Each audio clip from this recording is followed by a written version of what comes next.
Hi, thanks for joining me. So another pickups video here. This is my third for the month of May.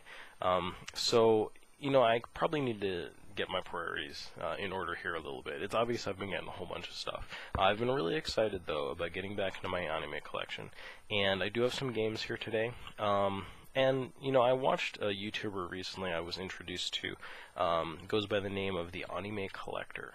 And he has some really interesting videos, especially recently, on, just collecting, like, kind of keeping things fun, not getting bogged down and overwhelmed by your own collection. And, it's some really useful advice. It's some things I've kind of decided I should try to take to heart. So I'll put a link to his most recent video so you guys can check it out if you're interested. But basically I've gone through my anime collection and I've identified everything that I have that I haven't seen, or maybe I've watched part of a series and haven't finished it. I'm going to go through and watch all that stuff. And all the stuff that I've gotten I'd really like to kind of watch maybe before I go ahead and pick up much new stuff, so we'll see how that goes. But anyway, I got a bunch of stuff here that I am really excited about, so I wanted to share it with you. For starters, we have this series, GeoBreeders, which has a very unusual name. I don't think that this show has anything to do with geo-breeding. It is essentially an action series. Reminds me a lot of Phantom Quest Corporation, if you guys have any idea what that is. But it's maybe not quite so paranormal. When it first starts off, it has a little bit of a Ghostbusters feel. They actually are able to capture these creatures. They're like these phantom cats. They're sort of an ethereal entity that can take the form of a cat or of a person. And not a lot of introduction to the story. They just sort of throw you into it. There is a manga series, and I even have some of it right here. This is the first volume. This is, it's not really well known, I would say. I wouldn't necessarily say this is a classic, but I think it's kind of like a lesser known classic from back in the day. And I remember I just enjoyed this first volume. I'm pretty sure I saw it on VHS. I think it might have even been spread across 2 VHS tapes. It was just fun, and I wanted to see it again. And I watched the first DVD again, and I really liked it. It just reminds me of that time, and it's good. Everybody was saying that the second volume is even better than the first one. So I had high hopes for this, and I haven't finished it quite yet, but honestly I feel like this drags more than the first one does, and isn't quite as fun. There were laugh-out-loud moments for me in the first one, and in this one it's like, they almost tone down the comedy, and it's a little bit more of the action. Think of, like, sort of action series along the lines of Gunsmith Cats. Definitely kind of cool, but not maybe quite what I was hoping for from the second season, or second set, but I really wanted to grab GeoBreeders, so I picked that up. Next one is Jewel Bem Hunter Lime. It is cute and sexy, and this is a really cool, it's a really short OAV series. This is like 3 episodes, something I've seen before, and I was thinking about it, and I'm like, I really should pick up Lime because I liked it. And I don't just like the anime series. It's based on a series of games, and I'm interested in playing them. I have one here, and it's not really in the main series of games. I think this is more of like an edutainment extra here. This is Jewel Bem Hunter Lime with Paintmaker. Honestly, I have not played this. It might have an extra peripheral or something it works with. I'm not even really sure. But anyway, I just pulled that off my shelf. Because I've checked out some of the games before, and they're kind of neat. They seem like digital comic, visual novel style things, and I'm fuzzy on the story. From what I remember, these characters are maybe demons, like from some underworld or something, and I seem to remember that some inanimate objects are like becoming animated and doing stuff, and maybe they're trying to like trap their spirits or souls, or it might be one of those things where some sort of, the shards of so-and-so have been scattered across the world, and they have to go reclaim them. One of those kind of things. I'm foggy. My memory's not really good on it, but I just remember it was fun, and I liked it. So I also like how the character designs, they really remind me of Ranma 1/2 a bit. That sort of style to the characters. So very glad to pick that up again. This next one is something I hadn't seen, and I still haven't seen it actually. I sort of took a chance on this, Lily Cat, or Lily C-A-T.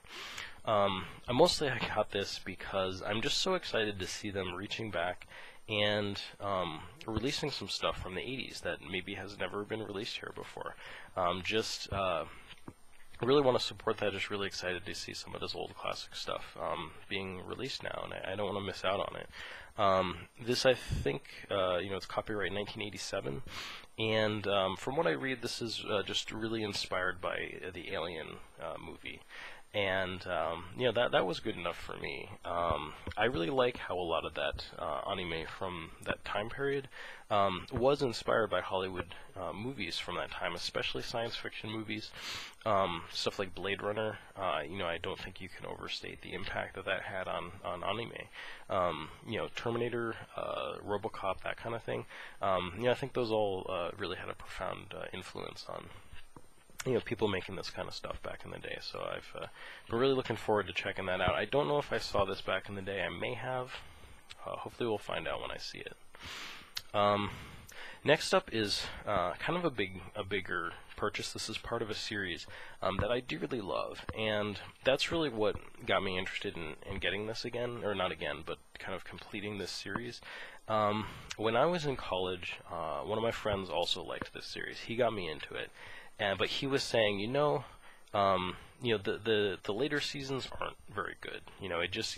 It suffers from like what those shonen shows suffer from, where they start off strong and then they just, they just sort of start to peter out.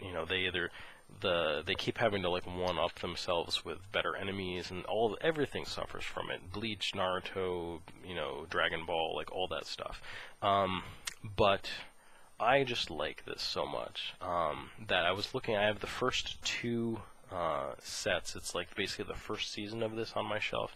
I really wanted to have the rest of it, so I looked into it and I grabbed this set here. I ended up getting both of these. This is City Hunter 2, which is basically what they're calling like Season 2. So City Hunter 2, this is Collection 2. This seems like it's really easy to get. It's like you can get it for $20 new from a lot of places. And this one seems a little harder to get, City Hunter 3. I think this is the whole third season. It obviously must have been a shorter season, or maybe they just crammed it into a smaller box. But both of the first and second seasons were released as 2-box sets. So I have both of the first one. I just need the first one from the second one. And that seems to have retained its value, or maybe even gone up a little bit. But, for a whole, like, part of a season like that, this is going to have quite a number of episodes. This has 31 episodes on it. It's going to be worth, spending what people are asking to get that. So I'll pick that up at some point in the future. Just excited to have the rest of City Hunter. I've never seen it, and I like the first series so much. It's, if you guys have seen the Jackie Chan movie, you might have an impression of what this is like, but it's really, he's like this dirty, hairy kind of character, but he's not a police officer. He's just essentially like a vigilante, sort of mercenary gun for hire kind of guy. And I don't know, like, he's just the kind of character that I think it's really easy for me to like. He's really suave and really skilled as a marksman, but at the same time he's a complete goof, and he's like a perv, and I like how his character comes across one way, to the people, they're like hiring him, and they're like, oh man, did we really do the right thing? This guy seems like a complete fruitcake. But then it turns out like he's really, this super skilled assassin. He's not really an assassin, but he's a really fun character. So I love City Hunter, and I wanted to pick those up. Another classic series that I remember from back in the day. So excited that this is out on Blu-ray. Nadia, The Secret of Blue Water. Chances are probably more than these other things that you might be familiar with this. This is classic Gainax. Back directed by Arno. This is before Evangelion, and it was broadcast on public television in Japan, loosely based on Jules Verne's 20,000 Leagues Under the Sea. But this, there are so many elements of this that they sort of took and used in Evangelion. It's not the same show. It's nothing to do with giant robots. It's not as psychoanalytical, but a lot of similar elements, similar character designs. You know, people have said the character designer themselves said that essentially Shinji is like a male version of Nadia here. Jean here he's a much more, I think, easy to like character than Shinji is. Not that I dislike Shinji, but you know, some people I think struggle a little bit with his apathetic character. I really like it, but Jean is much more likable. He's very proactive. He's very you know, just kind of positive and excited. And this is just such a cool series. It starts off one way, and then it starts to gets dark. It gets deeper. It does some really cool stuff. It's really worth sticking with. My friends were really trying to get me to watch this back in the day, and I was like, I don't know. I mean, I watched the first. Usually, a series, if I get through the first 6 episodes and I don't like it, I just don't watch it. I think, you know, Nadia took me 10 or 12 episodes probably to really get into it, but it's worth giving it that chance because it's like, very, very good. And another long series here, I was telling you guys I kind of regretted getting Tenchi in Tokyo on that whole set because they had a smaller set, so I ended up picking that up. That's this. I did get rid of that Tenchi in Tokyo set. And it was interesting. I popped this in. This is a 26 episode series, and it wasn't until I put it in that I'm like, wait a minute, this is a DVD. They have a whole, you know, line that they just reissued of these. This is Funimation, I guess, has this now. They did the OAVs, the movies, which I've talked about, Tenchi in Tokyo and Tenchi Universe.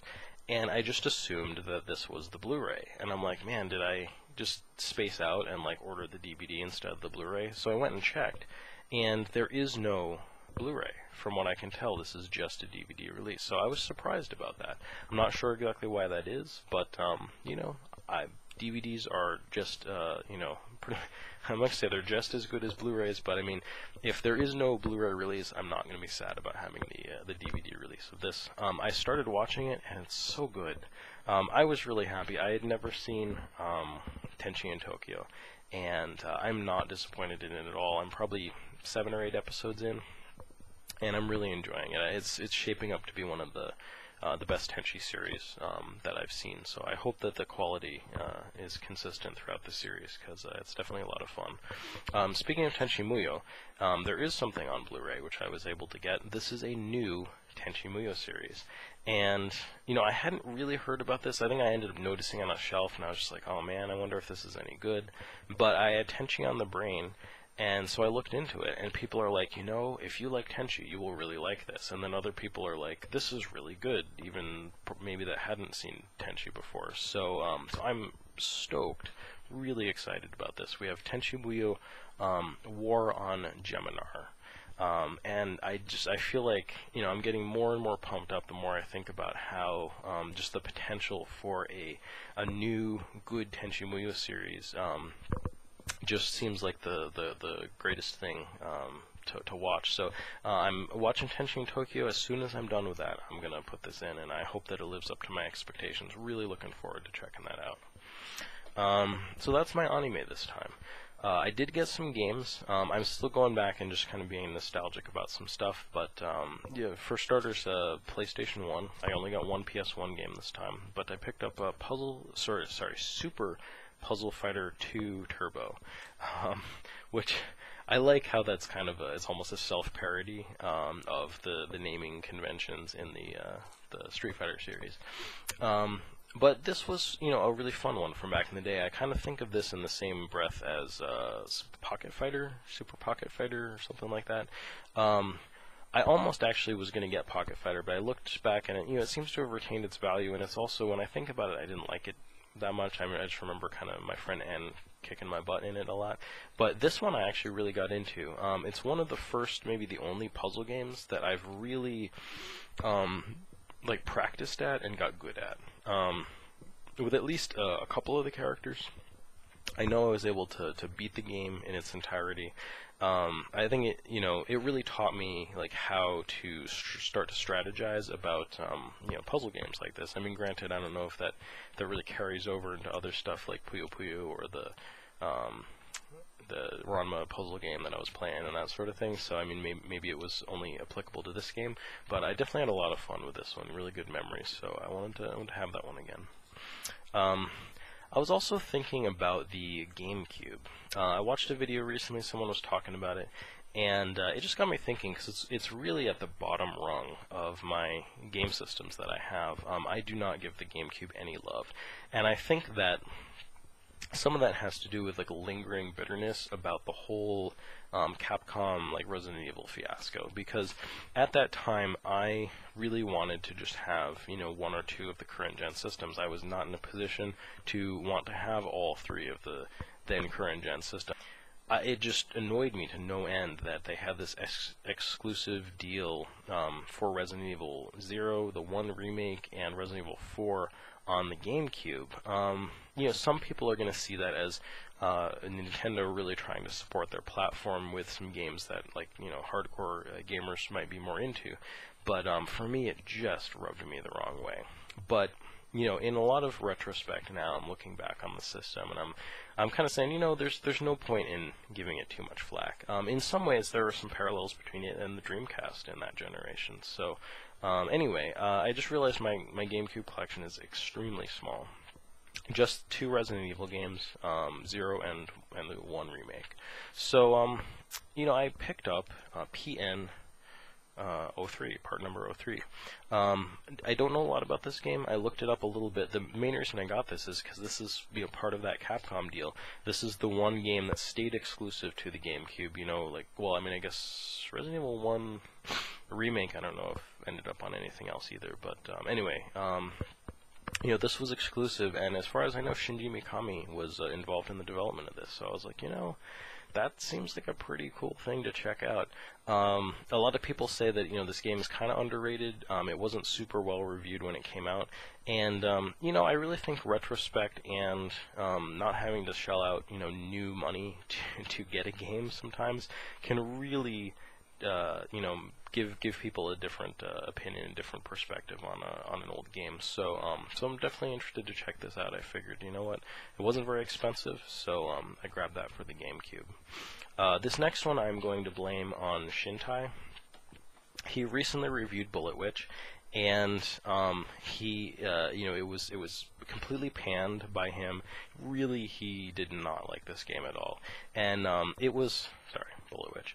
It was one that was in my games I miss playing on the Xbox 360, and I never say never. I'm just gonna eat crow here. I can't help it. I miss some of these games on the 360, and I have one now, and I'm completely going back on my word and picking them up. So, he got me thinking about Bullet Witch, and I was like, I'm just going to grab it. Obviously, this case is in horrible condition, but actually everything else is alright. I'm just going to get a new case for it and put it in it. Even I myself am not going to, sit here and tell you that this is a really good game, but a couple things going for it. I love the style. I like how weird it is. And I like how B-movie it is. And I had a lot of fun playing this back in the day. I played through it multiple times. It might have been because of the achievements that you could get at the time. But anyway, I played through it a bunch, and I just loved it. It reminds me of one D3 style stuff, it reminds me of Earth Defense Force and One Chanbara and that kind of thing. I like the cheesy, stupid, silly style of this, and I thought it was a competent enough game at the time. So I'm gonna play this again, and a little bit at least, and see how it holds up in retrospect. It may not hold up at all. I don't know. Additionally, I don't know. I folded and I got Dead or Alive Xtreme 2. The main reason that I got this is I was just gonna get Dead or Alive Paradise on the on the Vita, basically, like download for the PSP version. But my two favorite modes in this game are not on it. It really annoys me. I like the jet skiing and the water slide. Those are like the modes that I play in this. I don't really like the volleyball. I don't really like the butt battle and the racing and a lot of that stuff. I really like the jet ski and the slide, and neither of those exist in that other game. So this is the one I got. The trouble with this game is it's so hard to get all the outfits for all the girls, and it's just such a pain in the butt. But it's fun and it's relaxing, and I like Dead or Alive, and I like these games. So anyway, I'll probably just pop that in for old time's sake now and then. And last, I couldn't pass this up. This is a new game. I didn't pre-order it, but I was like, I'll pick it up. I didn't necessarily want to wait until it was cheap. I just didn't want to I didn't want to pre-order it. So I was out, and I checked to see if they had it, and they did, so I grabbed it. Mugen Souls II. I liked the first one enough to justify picking this one up. Not enough to justify getting the special edition. I didn't really want to spend an extra $20 or something on it to get that. But I really want to check this out. I'm hoping that maybe they addressed some of the stuff that probably slowed down the first one a little bit. I really did enjoy it, but I stopped playing partway through. I haven't picked it back up again. I'm not playing a lot of stuff right now, and unfortunately this is just getting added to my crushing pile of shame here. But I did want to pick this up, without a doubt, just because I think it's going to be a cool game. So Mugen Souls II. That's it. That's what I got. I hope that you have enjoyed watching this, and I'll have some other videos coming up here soon. So anyway, way too many pickups videos. I hope that this was enjoyable for you, and I hope that you'll join me again for more video game and anime related videos. Thanks for watching.